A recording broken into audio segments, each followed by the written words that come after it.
여러분 이제 우리가 욥기를 8번째 맞으면서 38장으로 훅 건너뛰었습니다. 몇 장에서 건너뛴지 기억하세요?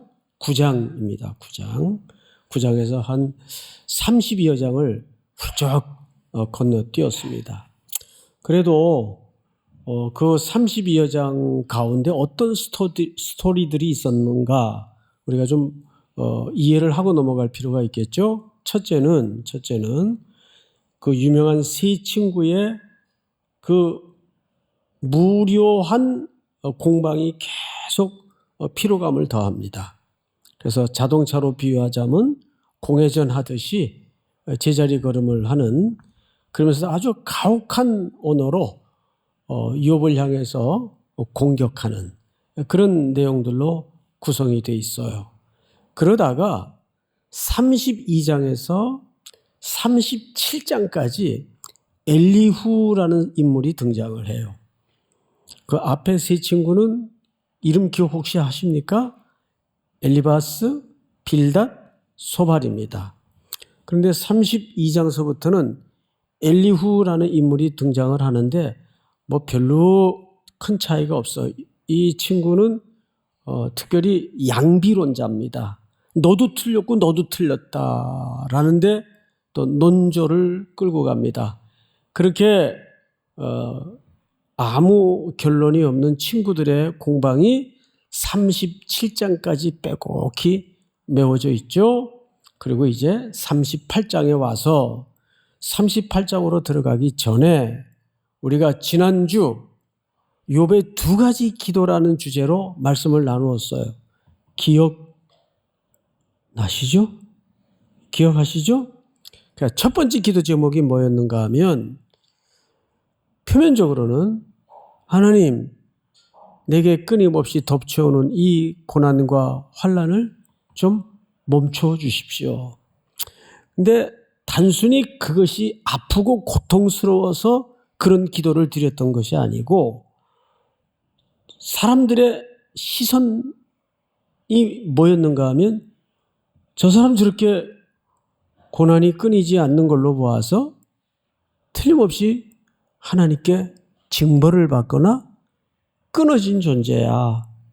욥이 그게 가장 두려웠어요. 정말 저 사람들의 고발처럼 나는 하나님께 혹 끊어진 존재는 아닐까? 버려진 존재는 아닐까? 이것이 욥의 큰 감추어진 두려움이었어요. 두 번째 기도 제목이 뭐냐면 너무 답답한 거예요. 이렇게 절규하고 흑암 속에서 뒹구는데도 수많은 언어로 질문을 퍼붓는데도 하나님은 아무 사인이 없어요. 그래서 두 번째 기도 제목이 하나님 대화 좀 합시다. 어째서 하는 겁니까? 사인도 없고 대답도 없고 정말 나는 버려진 존재인가요? 그래서 소통 좀 합시다. 이게 두 번째 기도 제목이었어요. 그런데 정말 그 기도 응답이 이루어진 걸까요? 오늘 38장에서는 욥이 드디어 하나님을 대면하게 됩니다. 하나님이 욥에게 찾아오시는데 1절을 한번 볼까요? 38장 1절. 그때에 여호와께서 폭풍 가운데에서 욥에게 말씀하여 이르시되. 자, 여러분, 어디 가운데서 말씀으로 임하셨죠? 폭풍우입니다. 그래서 오늘 말씀의 제목이 뭐예요? 폭풍우 속에 하나님의 질문이에요. 오늘 사실 중요한 주제는 폭풍우입니다. 왜 하필 그냥 임재하시거나 그냥 나타나시지 폭풍우 속에서 하나님이 욥에게 질문을 하셨을까? 이 폭풍은 오늘 아주 중요한 주제입니다. 그래서 우리가 이 폭풍우에 대해서 조금 성경 굵은 흐름을 보고 내용으로 좀 들어가도록 하죠. 그래서 창세기 1장을 좀 띄워주실까요? 네, 제가 좀 읽겠습니다. 하나님이 이르시되 천하의 물이 한 곳으로 모이고 무티 드러나라 하시니 그대로 되니라. 우리 10절 한번 같이 읽어볼까요? 시작. 하나님이 물을 땅이라 부르시고 모인 물을 바다라 부르시니 하나님이 보시기에 좋았더라. 네. 하나님이 땅과 물을 구분해 놓으셨어요. 경계를 만들어 놓으셨어요. 그리고 하나님이 보시기에 어떻게 했더라? 그게 참 좋았어요. 이 좋았더라라는 말은 성경에 굉장히 중요한 언어인데 하나님이 보시기에 더 이상 손댈 것 없이 완벽했다 그 뜻이겠죠? 좋았더라. 토부. 자, 그리고 이제 오늘 성경을 눈을 돌려서 잠깐 보시면 8절을 한번 볼까요? 8절. 바다가 이제 이 8절부터는 좀 문학적인 표현을 썼기 때문에 유심히 들여다봐야 됩니다. 바다가 그 모태에서 터져 나올 때 문으로 그것을 가둔 자가 누구냐? 그러니까 바다가 하나님께로부터 빚어지고 창조될 때 그 뜻이겠죠. 그때에 내가 구름으로 그 옷을 만들고 흑암으로 그 강보를 만들고 10절 다 같이 시작. 한계를 정하여 문빗장을 지르고. 무슨 뜻인가 하면 바다와 땅을 정확하게 경계를 만들어서 바다가 아무리 파도가 높더라도 땅을 덮지 못하도록 모든 도량을 설계했다 그 말이에요. 11절을 제가 읽겠습니다. 오늘 본문 11절. 이르기를 네가 여기까지 오고 더 넘어가지 못하리니 네 높은 파도가 여기서 그칠지니라 하였노라. 이건 누가 경계를 정하시고 누가 이 질서와 원리를 만드신 거죠? 하나님이 경계를 정하시고 질서를 만드신 거예요. 아무리 파도가 하늘 끝 닿을 듯 성나서 넘실될지라도 바다를 땅을 덮지 못하도록 하나님이 결정하셨어요. 자, 이것을 우리가 어디에서 그 리얼한 현장을 좀 경험하냐 하면 시인들의 시편의 기록을 좀 보도록 하십시다. 시편 107편을 보세요. 배들을 바다에 띄우며 큰 물에서 일을 하는 자는 우리 인생을 설명합니다. 우리 인생을 비유하기를 배를 타고 수많은 파도가 덮쳐오는 그 바다에서 영업하는 자처럼 인생을 우리가 그렇게 살아가죠. 제가 몸이 좀 몇십 년 전에 많이 아파서 교회에 휴가를 얻어서 저 남해 바다에 며칠 가서 그냥 갯바위에 앉아가지고 하염없이 바다만 멍하니 바라봤던 적이 있어요. 그런데 그 우울증 걸리겠더라고요. 바다가 자꾸 이렇게 들어오라 그러는 것 같아요. 그러면서 거기서 몇 가지 큰 진리를 깨달았는데 계속 파도가 와서 때려요. 갯바위를 칩니다. 한 개도 똑같은 파도가 없어요. 물결도 다르고 물살도 틀려요. 다 다릅니다. 마치 뭘 보는 듯하냐 하면 우리 인생살이를 보는 듯해요. 그래서 오늘 시편을 보시면 배들을 바다에 띄우며 큰 물에서 일을 하는 자는 우리 인생을 얘기하는 거죠. 여호와께서 행하신 일들과 그의 기이한 일들을 어느 바다에서 보나니? 깊은 바다에서 보나니. 이 깊은 바다의 뜻은 이제 곧 밝혀지는데 풍랑이 있는 바다를 얘기해요. 25절을 볼까요? 여호와께서 명하신즉 뭐가 일어나요? 광풍이 일어나요. 바다 물결을 일으키는도다. 자, 그러니까 광풍도 누구의 허락하에 물결이 치는 겁니까? 창조주 하나님의 허락하에 바람도 불고 광풍이 일어나요. 그런데 이 광풍을 통해서 이 깊은 바닷물을 통해서 뭘 보여주신다고 여기 설명하냐 하면 그의 기이한 일들을 그랬어요. 그 기이한 일들을 깊은 바다에서 보게 될 것이다. 광풍 속에서 만나게 될 것이다. 그러니까 광풍으로 말하면 우리 인생사의 혹독한 고난, 환난일 텐데 그것이 그 자체가 우리 인간에게 목적을 갖고 있지 않다는 거예요. 오히려 그 광풍을 통해서 하나님이 하나님의 일하시는 기이한 어떤 것을 보여주신대요. 다음 절 볼까요? 같이 한번 읽어보십시다. 시작. 그들이 하늘로 솟구쳤다가 깊은 곳으로 내려가나니 그 위험 때문에 그들의 영혼이 녹는도다. 여러분, 그들이 이리저리 구르며 취한 자같이 비틀거리니 그들의 모든 지각이 혼돈 속에 빠지는도다. 그렇잖아요. 우리도 나이가 젊든 많든 나이와 상관없이 살면서 나는 왜 이럴까? 내 인생은 왜 이렇게 안 되는 걸까? 계속 어려움이 봉착하고 이 문제 치워지면 더 큰 놈이 달려들고 그게 인생이란 말이에요. 그래서 우리의 지각을 혼미케 만드는 일들이 여러분의 그 격렬한 청춘의 날에 얼마나 많습니까? 다음 절 보십시다.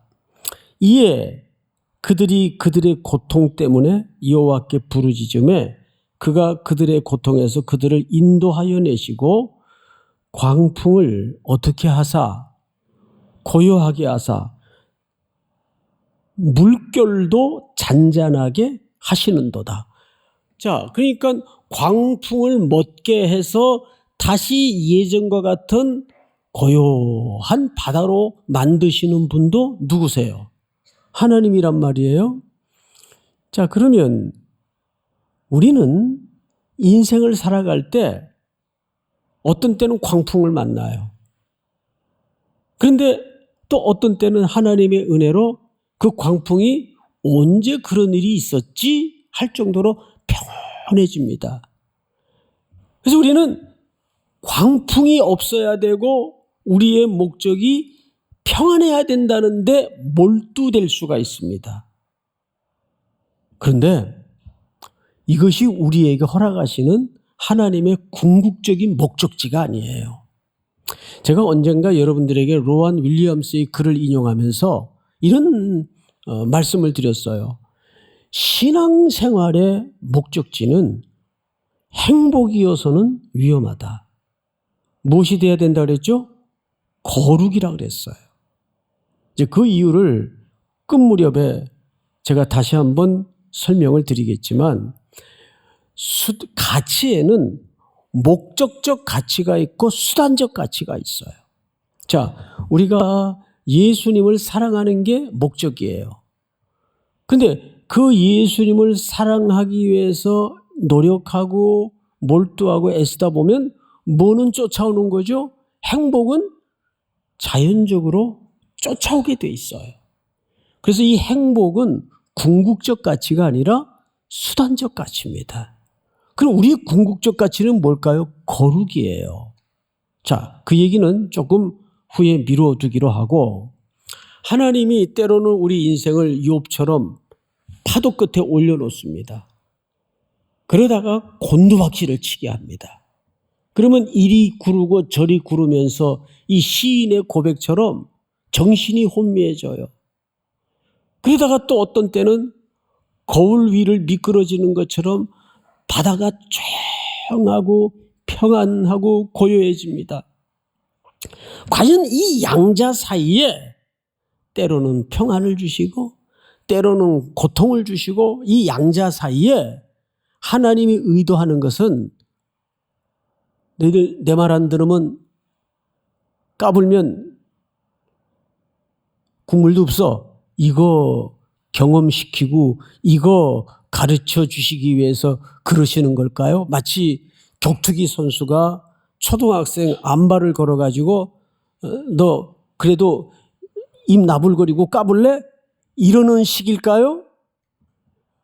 여러분, 우리를 그런 교훈적 차원에서 이런 재난을 주셨다면 그냥 굳이 하나님이 직접 이렇게 안 나타나시고 천사 천군 몇 사람 풀어서 저 청파동에 저 송택은 손 좀 봐라. 더 이상 떠들지 못하게. 그래도 충분히 가능해요. 예? 그런데 오늘 그 절규하던 욥에게 하나님이 그것도 직접 나타나셨어요. 이게 무슨 뜻일까요? 하나님은 저와 여러분들을 그분의 동등한 파트너로 대우하고 계신다는 걸 놓쳐서는 안 됩니다. 자, 폭풍우와 평안 사이에 뒹굴게 만드는 인생을 통해서 하나님이 진짜 원하시는 것이 뭐냐 하면 여러분 시편 107편 43절을 보십시다. 43절 지혜 있는 자들은 이러한 일들을 지켜보고 여호와의 뭐를 깨달으리로다? 인자하심. 인자가 뭐죠? 헤세드. 하나님의 사랑을 얘기하는 거예요. 아까 우리가 마저 못 본 시편 107편 24절을 다시 한번 보십시다. 여호와께서 행하신 일들과 그의 기이한 일들을 깊은 바다에서 보나니 여기서 말하는 기이한 일이 뭐예요? 바로 하나님의 인자를 얘기하는 거예요. 다음 절을 한번 볼까요? 25절.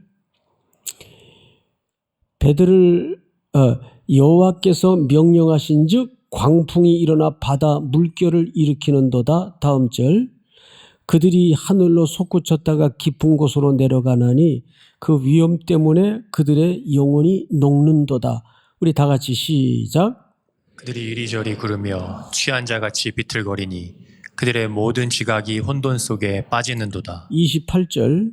이에 시작. 이에 그들이 그들의 고통 때문에 여호와께 부르짖으매 그가 그들의 고통에서 그들을 인도하여 내시고. 제가 읽겠습니다. 광풍을 고요하게 하사 물결도 잔잔하게 하시는도다. 다음 절 시작. 그들이 평온함으로 말미암아 기뻐하는 중에 여호와께서 그들이 바라는 항구로 인도하시는도다. 여호와의 뭐가? 인자하심과 인생에게 행하신 뭐죠? 여기서 말하는 기적이 기이한 일이에요.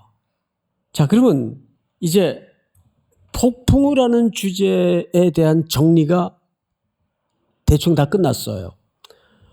폭풍우 치다가도 근데 이 폭풍우가 하나님의 주권 속에 이루어지는 폭풍우예요.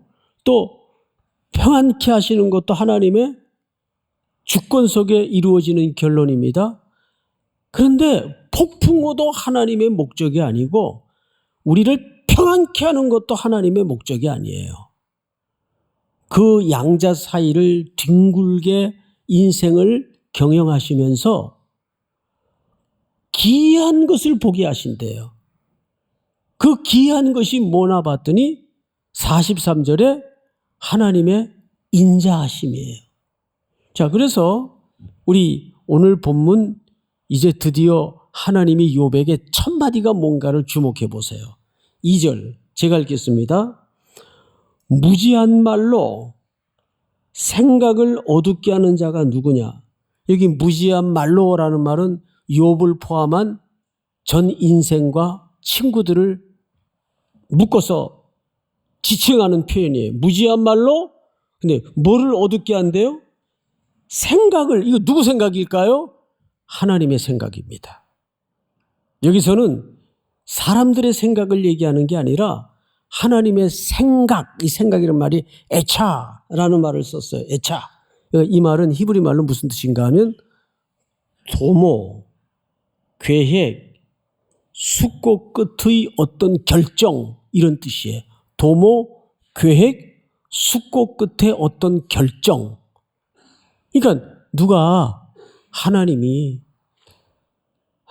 어떤 때는 우리에게 폭풍우를 허락하시고 어떤 때는 그 폭풍우를 파도야 잠잠하라 명하셔서 고요한 거울처럼 만들어 놓으세요. 그래서 우리는 살면서 요거만 좀 치워지면 숨을 쉬고 살겠는데 이것만 좀 해결이 되면 좀 숨을 쉬고 살겠는데 그 문제에 빠져서 문제를 치워내기에만 몰두하거나 급급할 때가 있어요. 여러분, 그런데 그 담벼락과 문제를 뛰어넘어서 뭘 봐야 된다는 거예요? 간단해요. 하나님의 기이한 일을 봐야 된다는 거예요. 근데 그 기이한 일이 뭔가 봤더니 하나님의 인자하심이에요. 시편 107편 43절에 보면 지혜 있는 자들은 이러한 일들을 지켜보고 여호와의 뭘 깨달으리로다? 인자, 헤세드. 하나님의 헤세드가 가장 절정에 나타난 현장은 결국 십자가입니다. 믿습니까? 온 세상을 캄캄하게 만드셔서 차마 아들이 그 십자가에 우리의 죄를 대속하기 위해서 고난을 받고 순종하시는 모습을 볼 수가 없어서 아들을 향하여 등을 돌리신 하나님 아버지. 그 아들은 그 아버지의 등 뒤에서 절규하셨습니다. 나의 하나님이요, 나의 하나님이요, 어찌하여 나를 버리십니까? 등 돌린 아버지는 그 눈을 구원의 대상인 우리를 향하여 마주해 주셨어요. 여러분, 이 이상 하나님의 자비를 설명할 현장이 있을까요? 인생은 꼭 직선적인 해답으로 결론되어지지 않는 오묘한 것들이 너무 많아요. 그런데 친구놈들은 지금까지 뭐라고 욥을 공격했나요? 너 지금이라도 회개해. 까닭없이 하나님이 그런 재난 주시지 않아. 지금이라도 회개하면 네 모든 잃었던 것들이 되돌려주고 회복이 될 거야. 다분히 권선징악적인 율법적인 잣대로 친구를 매몰차게 공격했어요. 그런데 하나님은 그 욥에게 하나님의 기이한 일로 시선을 돌리도록 하기 위해서, 그걸 보도록 하기 위해서 그 재난과 고난을 주셨더라고요. 그런데 보니까 그것이 수천 년 후에 역사의 실제 시간 속에 오셔서 나를 대신해 죽으실 아들 예수 그리스도를 내어보내는 사건이었습니다. 결국 모든 인류의 소망은 십자가를 바라보게 하는데 인류의 소망을 두신 거예요. 믿습니까? 오늘도 여러분들에게 또 한 주의 고단한 삶이 이어지겠지만 우리의 흔들릴 수 없는 기초, 뿌리는 십자가의 내죄를 대신해서 피 흘려 대속의 죽음을 죽으신 그 예수님이 내가 서 있을 뿌리요, 기초요, 출발 지점임을 기억하고 담대하게 그 보혈의 공로를 의지해서 또 한 주를 살아낼 수 있는, 이겨낼 수 있는 여러분들이 될 수 있기를 주님 이름으로 축원하고 축복합니다.